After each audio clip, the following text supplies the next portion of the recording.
I'm Andrew Hancock, professional photographer. And I'm Corey Rich, professional photographer and filmmaker.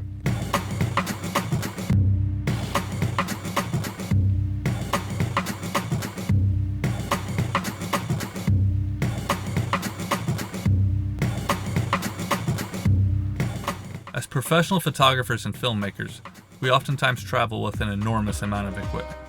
This trip to Argentina was different. We wanted to explore this vast country with a small kit. We brought several Nikon D7200 DX bodies, small quiver of lenses, some basic video camera movement equipment, a video tripod, a monopod, speed lights, and some light modifiers.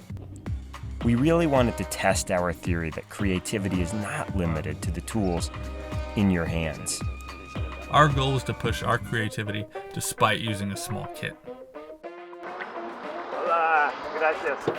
Our first objective in Buenos Aires was to find a rooftop overlooking the city.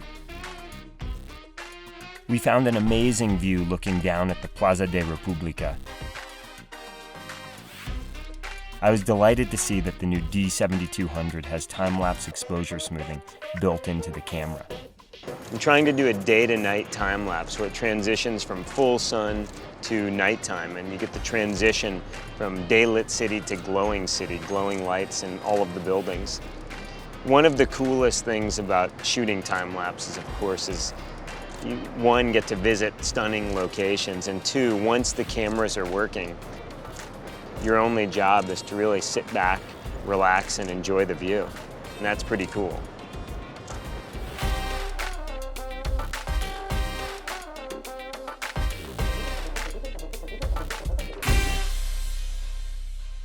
The next day we hit the streets because we wanted to shoot action. After all, I'm an action photographer, and shooting sports is a large part of what I do for a living. And what better characterizes the culture of Argentina than soccer, or as they call it in Latin America and the rest of the world, football. We shot a pickup game in a colorful and historic neighborhood called La Boca. We spent the afternoon with the kids doing what they love. Moving the ball across the concrete. I was amazed by the powerful and responsive autofocus system and large buffer, 100 JPEG bursts, both great for capturing fast-moving action. I made some cool still images, and I know Corey captured some nice video. Wow, that's it right there. That evening we shot at a quintessential tango bar complete with bandoneon player and amazing tango dancers. It was smoky and dark, patina on the walls and floors, all the classic details you would associate with tango.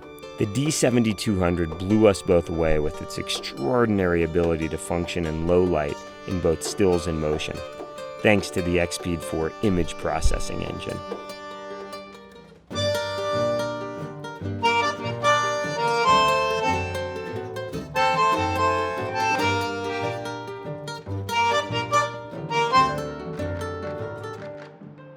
Really having a blast with this camera right now.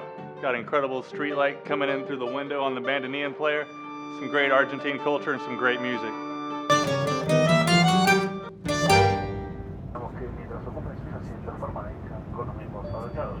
I was pretty energized to journey south to Patagonia, Argentina, one of the wildest landscapes on the planet. With this stunning landscape comes crazy wind and pretty legendary bad weather. We crossed our fingers and hoped that we'd get a chance to see the magnificent peaks poking out of the clouds. Both of us were amazed by the high image quality and wide dynamic range of the D7200 in a diverse range of situations. The beauty of Patagonia is you can virtually plow through it at any point to make a stunning landscape image or time-lapse. It's about being flexible and taking advantage of the light when it presents itself. Vamos!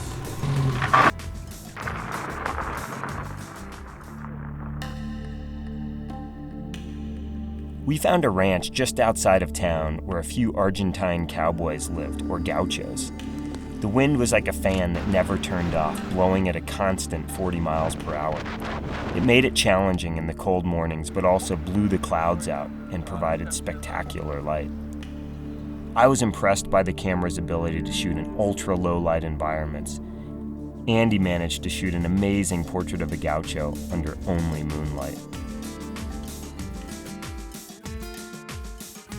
The Patagonia region is like stepping back in time. Life seems simpler there. It's about mountain living and enjoying being close to nature. You can see so much character in the gauchos' faces.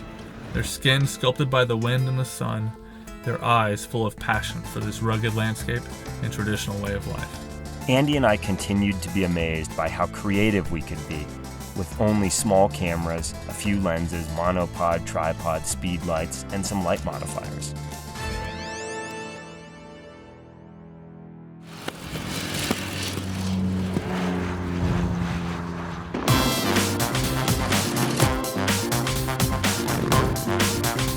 Out on the open road, we met up with two Argentines with cool, classic motorcycles. It was a stunning contrast to the natural environment in the lives of the gauchos, but it was a fantastic situation and a way to show the open road and create the sense of journey and exploration, which is really what Patagonia is about.